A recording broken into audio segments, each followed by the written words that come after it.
Ngayong taon, marami raw dapat abangan kay Kapuso Queen of Creative Collaborations, Heart Evangelista. Kung ano mga yan, let's watch this. Fresh na fresh pa rin ang Kapuso Queen of Creative Collaborations na si Heart Evangelista matapos ang magkakasunod na biyahe abroad. At baon niya ngayong umaga mga update sa mga magagandang nangyayari sa kanyang buhay.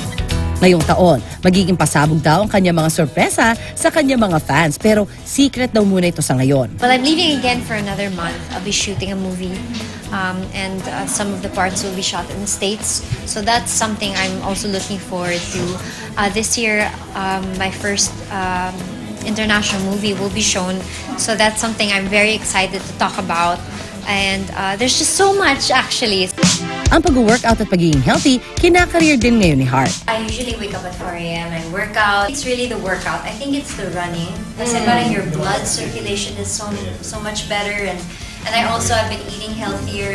Hindi kompletong update mula kay Heart kung hindi pag-uusapan ng fashion. Alam niyo ba na ang Kapuso Fashionista, bet na bet ang mga big fashion brands. With everything I'm doing, it's overwhelming to be invited to shows and to meet the people behind big brands. It's nice because, parang I'm from the Philippines and they know me and they also get to know my country by, whenever, kumbaga dala mo yung bandila eh. So, it's so flattering and it's so fun. Sunod-sunod din ang mga imbitasyon sa kanya sa iba't ibang fashion events. I'm actually very surprised and overwhelmed. I'm really overwhelmed kasi some of them were just, they see you on social media or they like your aesthetics, the look of your account, or they watch me on YouTube.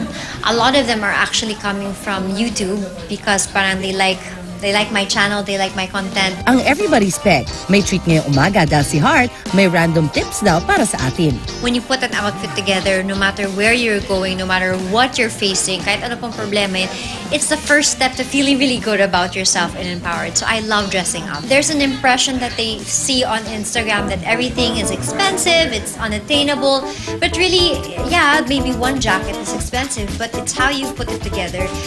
Old, new, it doesn't really matter. It's the way you combine and it's your taste and it's your color palette, it's the way you wear it and the way it feels on you. If it feels good, it'll look good. It's always nice to be a bit more festive with your outfit. Sometimes it makes you feel good when you're sad. Life goals ka talaga, Heart. Excited na kami sa iyong mga pasabog ngayong taon.